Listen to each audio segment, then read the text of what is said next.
Unaware his ex-pregnant wife. Just signed a 1B deal, he poured red wine on her at her baby shower. Then her military new husband walked in, saying, "Touch her again and see what happens," left him terrified. He didn't just humiliate her. He poured the entire bottle of champagne on her pregnant belly in front of 50 horrified guests, soaking her white maternity dress until it clung to her like shame, the golden liquid streaming down the curve of life she carried. His replacement's child, the future he'd never be part of, while cameras captured every second of her destruction. "There!" David Reed screamed, his face twisted with a rage so ugly it made children cry and grown men step back. The empty bottle dangled from his shaking hand like a weapon he'd just used. "Now you look exactly like what you are. Trash. You think some baby makes you special? You think that bastard in your belly gives you worth?" Emma Chen stood frozen, champagne dripping from her hair, from her eyelashes, pooling at her feet like liquid humiliation. Her hand flew instinctively to her 7-month pregnant stomach, protecting her daughter from venom her father couldn't shield her from yet. She couldn't breathe, couldn't speak, couldn't do anything but stand there while her past tried to murder her future in front of everyone who'd come to celebrate her new life. The garden erupted in chaos, gasps, screams, the sound of chairs scraping violently against stone as guests lurched to their feet. Phones came up like weapons, recording, documenting, bearing witness to the public execution of a woman who'd already survived this man once. "You are nothing without my family!" David's voice cracked with the kind of desperation that comes from a man watching someone survive without him. He lunged forward, grabbing Emma's wrist so hard she gasped, yanking her close enough that she could smell the whiskey rotting on his breath. "I gave you a name, I gave you a life, and this is how you repay me? By parading around with some desperate military grunt playing dress-up in a house you could never afford?" His fingers dug into her skin, not hard enough to bruise, but hard enough to send shockwaves of old trauma through her body. Hard enough to make her 26 again, standing in his family's grocery store while he slapped divorce papers on the counter and told her she'd be begging on the streets within a year. "Did you tell him?" David snarled, his face inches from hers, spit flying. "Did you tell your new husband what you really are? That you stole from my family? That you embezzled millions from Reed Holdings?" Tears burned Emma's eyes, not from his words, but from the crushing realization that even now, even after everything, he could still make her feel small, could still reach into her chest and squeeze until she couldn't breathe. "Let go of me," she whispered, hating how her voice shook, hating how her body remembered fear even when her mind knew better. "Not until you." "Admit it!" David screamed directly in her face. "Not until you tell all these people what you are, a gold-digging whore who touch her again." The voice came from behind Emma, low, controlled, wrapped in the kind of lethal calm that makes predators freeze and prey animals remember what real danger sounds like. The garden went silent. Not the silence of shock. The silence of 50 people collectively holding their breath because something terrible and inevitable was about to happen. Emma's heart stuttered. Marcus. She turned, champagne still dripping from her hair, and saw her husband standing in the doorway of their home. Colonel Marcus Chen, 6'3" of pure muscle and military discipline, still in his dress uniform from the Pentagon meeting he'd left early.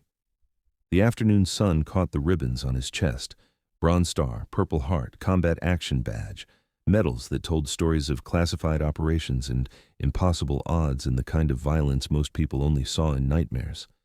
But it wasn't the uniform that made David's grip on Emma's wrist go slack. It wasn't the decorated chest or the imposing height or even the hands that had killed enemy combatants in defense of his country.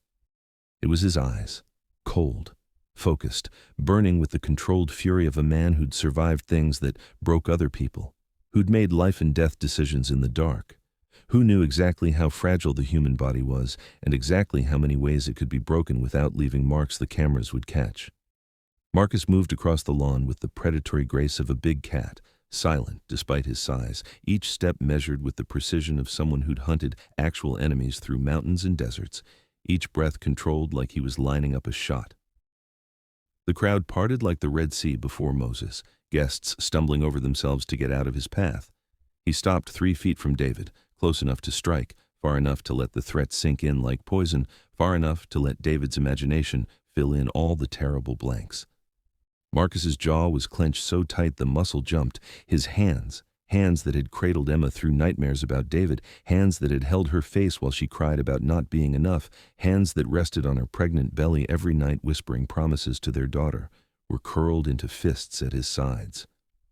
"And see what happens," Marcus finished, his voice dropping to a whisper that somehow carried across the entire garden like a death sentence. "I've ended threats to national security with less hesitation than I'd have ending you, so please, touch my wife again.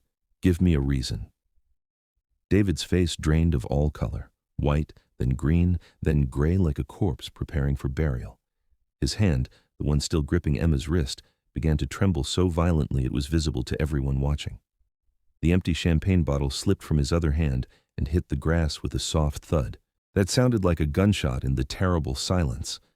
Because David Reed had just realized something absolutely terrifying. He'd assaulted a pregnant woman in front of 50 witnesses. He'd grabbed and screamed at the wife of a decorated Special Forces colonel who'd survived combat missions that were still classified.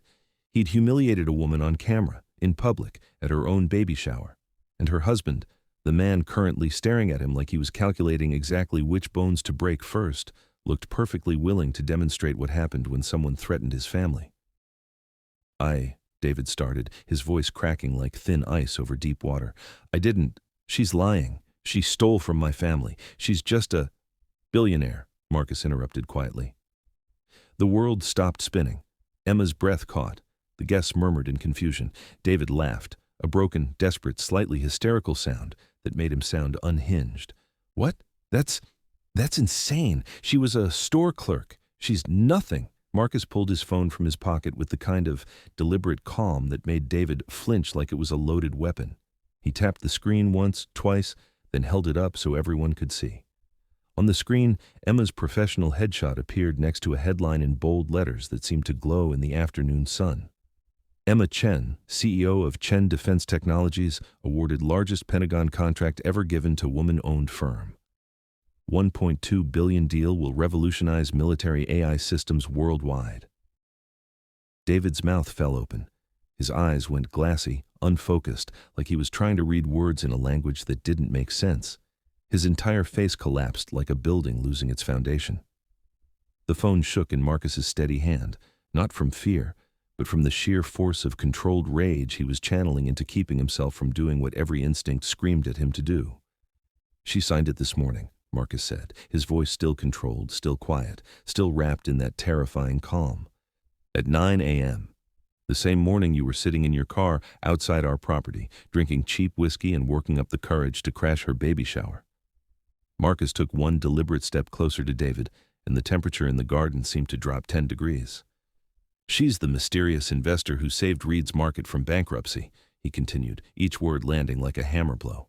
"Reed Holdings, that's her company. She created it during your marriage, named it after your family because she loved you enough to let you believe you were the hero of your own story." David's knees buckled slightly. He grabbed the back of a nearby chair to steady himself, his face cycling through emotions so fast it looked like he was having a seizure. Confusion, disbelief, rage, horror, and finally, the crushing weight of understanding. "She funded your store," Marcus went on, his voice never rising above that controlled whisper that somehow felt louder than shouting. "Paid off your family's debts, covered the loans your mother took out, even paid for your college tuition when your father's business was failing. All of it, every single dollar." Emma stood perfectly still, champagne still dripping from her dress, watching her ex-husband's face as the truth destroyed him piece by piece. She should have felt vindicated, triumphant. Instead, she just felt tired, so incredibly tired of this man having any power over her emotions at all. "While you were calling her worthless," Marcus continued, "she was building a technology company that now employs 300 people. While you were sleeping with your accountant in the office she was quietly paying for, she was developing AI systems that will save soldiers' lives. While you were throwing divorce papers at her in front of customers and telling her she'd be begging on the streets, she was signing contracts worth more money than you'll see in 10 lifetimes." David's breathing had gone ragged, shallow. His eyes darted around the garden, looking for escape, for allies, for anything that would make this not be real. But all he found were faces staring back at him with disgust, with pity, with a kind of second-hand embarrassment that comes from watching someone destroy themselves in public. "No," David whispered, shaking his head like a child denying he broke something valuable. No, that's not. She can't. His voice rose to a desperate shout. She was nothing, a grocery store clerk who got lucky. I made her. I gave her everything. You gave her nothing, Marcus said, and there was something almost sad in his voice now. Except reasons to leave. Except scars she still has nightmares about. Except years of her life she'll never get back. Emma felt her throat tighten, not from David's words, but from Marcus's, because he was right. She did still have nightmares, still woke up sometimes in their beautiful bedroom, in their safe home, gasping from dreams where she was back in that tiny apartment above the store, listening to David stumble home smelling like Tessa's perfume, bracing herself for whatever casual cruelty he'd deliver that night. Marcus must have sensed her distress because he turned slightly, his eyes finding hers across the space between them. And in that look was everything David had never given her: protection, respect, unconditional love that didn't come with prices or conditions or demands that she make herself smaller to fit his ego. Baby, Marcus said gently, speaking only to her now, the deadly edge gone from his voice. Are you okay? Is the baby okay?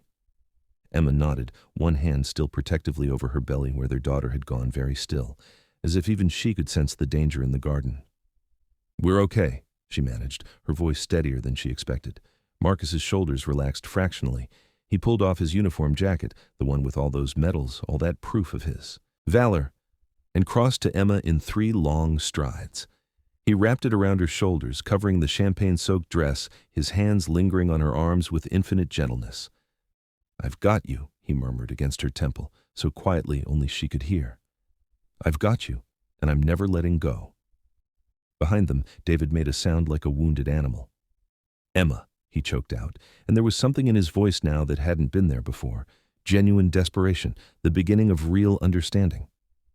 Emma, please, I didn't know, I never... Emma turned to look at him, still wrapped in Marcus's protective embrace, and for the first time in 2 years, she really saw David Reed clearly. Not through the lens of love or hope or the desperate desire to be enough for someone, not through the trauma of what he'd done to her, just saw him. He looked smaller somehow, older. His shirt was wrinkled and stained, his hair was going gray at the temples. His hands shook with what might have been alcohol withdrawal, or just the crushing weight of his own choices catching up to him. This was the man she'd loved so desperately she'd hidden her own success to make him feel important. The man she'd funded in secret, supported in silence, made herself invisible for. And he'd never even noticed she was there. You want to know the saddest part? Emma said quietly, and her voice carried across the silent garden like a confession. I would have told you. About the company, about the money, about all of it. If you'd ever, just once, asked me about my day. If you'd looked at me like I was a person instead of furniture. If you'd treated me like I mattered. Tears streaked down her face, mixing with the champagne, but her voice never wavered. I made myself so small for you, David. So small I almost disappeared. I convinced myself that love meant sacrifice, that if I just gave enough, did enough, erased enough of myself, you'd finally see me. She took a shuddering breath. But you know what I learned? You can't make someone see you if they're determined to look away. And I'm done disappearing. I'm done apologizing for taking up space. I'm done letting you make me feel like I'm nothing. David's face crumpled. Actual tears started running down his cheeks. I loved you, he whispered brokenly. I did love you, Emma. I didn't know how to... You loved the idea of me, Emma corrected gently. The quiet, grateful wife who made you look good, who worked for free in your store, who never challenged you or outshined you or asked for more than you were willing to give. But you never loved me, because you never knew me. She turned back into Marcus's arms, pressing her face against his chest, breathing in his familiar scent, clean and safe and home. Can we go inside now? She asked softly. I'm tired. The baby's tired. I just want to go home. Of course, Marcus murmured, already guiding her toward the house, one arm around her shoulders, the other hand protectively on her belly. Laura, he called back to Emma's assistant, who stood frozen near the cake table, tears streaming down her face. Call security. Have Mr. Reed escorted off the property and file a police report for assault. Already on it, Laura said, her voice thick with emotion, phone already to her ear. David lurched forward like he was going to follow them. Emma, wait, please. I can fix this. We can talk. Marcus turned, and the look on his face made David stumble backward like he'd been shoved. "If you ever," Marcus said, each word coated in ice, "contact my wife again, if you call her, text her, send her a letter, show up anywhere near her, I will make it my personal mission to ensure you understand the full meaning of the word consequences. Do you understand me?" David opened his mouth, closed it, opened it again. No sound came out. He just stood there, champagne bottle at his feet, surrounded by shocked guests and recording phones, watching Emma walk away from him for the second and final time.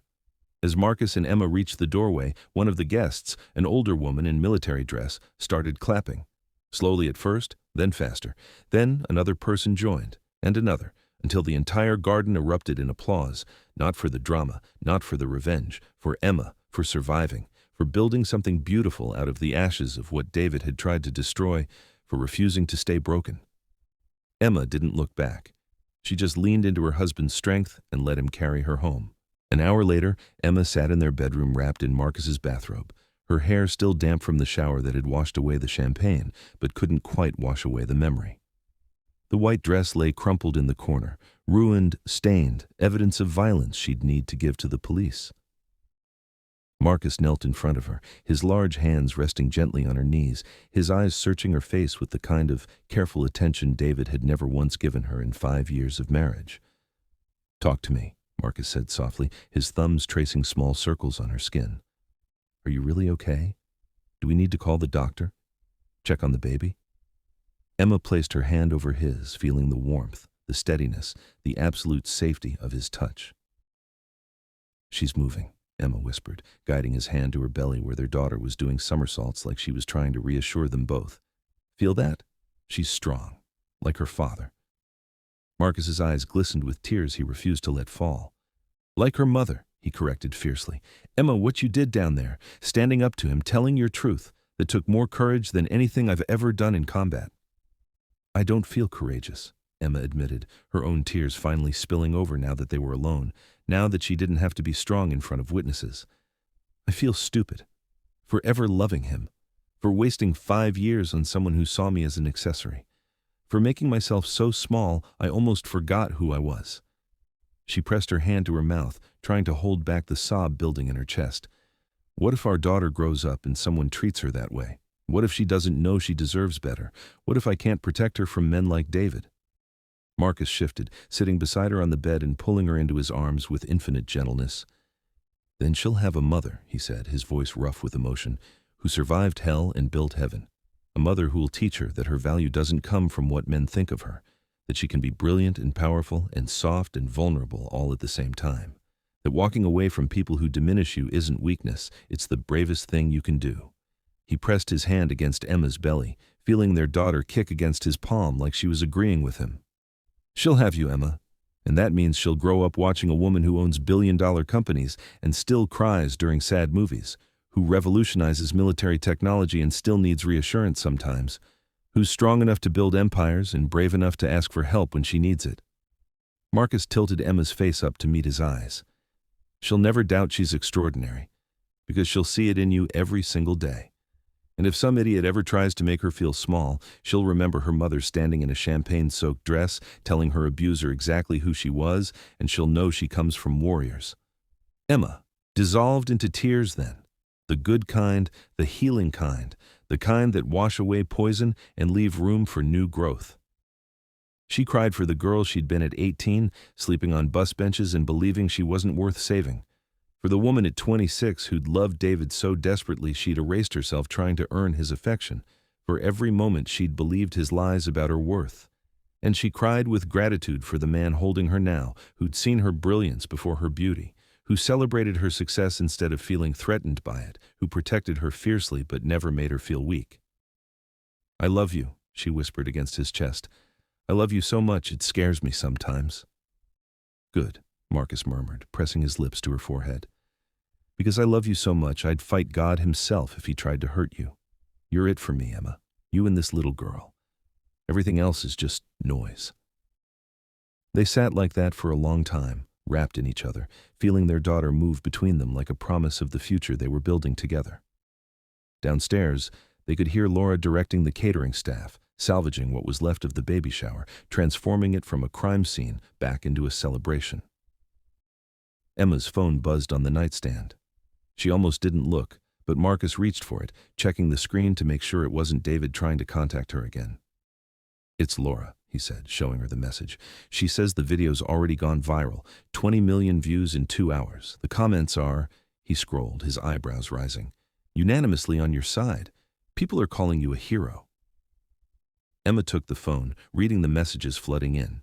News outlets requesting interviews, women sharing their own stories of leaving abusive relationships, business publications wanting to cover her Pentagon contract, TikTok users dissecting every moment of David's public humiliation with the gleeful precision of armchair psychologists. But one comment made her stop scrolling, made her breath catch in her throat. "I was in an abusive marriage for 12 years, watched this video 3 times, filed for divorce this morning. If she can build a billion-dollar company while her husband called her worthless, I can survive leaving mine. Thank you for showing us what's possible." Emma showed it to Marcus, her hands trembling. "What if," she started, then stopped, the idea too big and fragile to voice without breaking. "What if what?" Marcus prompted gently. "What if my story helps other women leave?" Emma whispered. "What if going through all that hell with David, what if it wasn't just about me? What if it was about showing other people they can survive too?" Marcus smiled, and it was the smile that had made her fall in love with him, full of pride and wonder and absolute faith in her. "Then David Reed did one useful thing in his entire miserable life," he said. "He gave you a story that'll save people. Not because of him, but because of who you chose to become despite him." Emma leaned back against her husband's chest, one hand on her belly, the other scrolling through hundreds of messages from strangers who saw themselves in her story. Women who'd been called worthless and were starting to believe it wasn't true. Men who recognized their own toxic behavior and wanted to change. Young people learning what love should look like versus what abuse disguises itself as. 6 months later, Emma would stand in the Pentagon briefing room with 3-month-old Maya Rose Chen sleeping in a carrier against her chest, presenting the final implementation of her AI defense system to a room full of generals and admirals. Her company would triple in value. Forbes would name her one of the most influential women in technology. She'd be invited to speak at the United Nations about women in STEM fields and the importance of economic independence. But none of that would feel as significant as the messages she'd receive every single day from women who'd watched that video of her standing in a champagne-soaked dress, refusing to be diminished, and found the courage to leave their own Davids. David Reed's last grocery store would close 3 months after the baby shower. Margaret would have to sell the family home to pay off debts Emma's silent investment had been covering for years. Tessa would send exactly 0 sympathy cards, too busy with her Wall Street trader boyfriend to remember the man she'd helped destroy. David would try to contact Emma one final time through a lawyer, asking if she'd consider investing in a new business venture he was planning. Her response, delivered by her legal team, would be exactly 2 words that needed no explanation. Absolutely not. Not out of cruelty. Not out of revenge. Out of clarity. Out of the hard-won understanding that some people will only see your value after they've lost you, and by then, it's too late. Out of the knowledge that she owed him nothing, not her money, not her time, not even her anger. She owed herself everything, and she was finally, beautifully ready to collect. Now, sitting in her bedroom with Marcus's arms around her and their daughter moving beneath her hand, Emma understood something profound. The greatest revenge wasn't destruction. It wasn't watching David lose everything, though he had. It wasn't even the viral video or the billion-dollar contract or the empire she'd built from the ashes of what he'd tried to burn down. The greatest revenge was this: becoming so genuinely happy, so completely whole, so absolutely free that he became irrelevant to her story. Just a footnote in the early chapters, a lesson learned, a bridge burned on the way to something infinitely better. She was Emma Chen now. Billionaire CEO, military wife, soon-to-be mother, woman who'd loved the wrong person and survived it, woman who'd found the right person and bloomed, and she was done looking back. Dear viewers, if this story moved you, if you've ever felt small and found your way back to feeling powerful, if you've survived someone who tried to convince you that you were nothing, Leave a comment telling us where you're watching from and what time it is in your part of the world. Let's build a community of survivors, of warriors, of people who refuse to stay broken. And if you haven't already, subscribe to this channel and turn on that notification bell. Because every week we share stories of people who were underestimated, dismissed, destroyed, and who rose anyway. Stories that remind you that your worst chapter doesn't have to be your final one. Hit that subscribe button, ring that bell, and in the comments tell us, what would you say to your younger self who didn't know their own worth yet? Let's fill this space with hope, with truth, with proof that survival is possible and thriving is even better.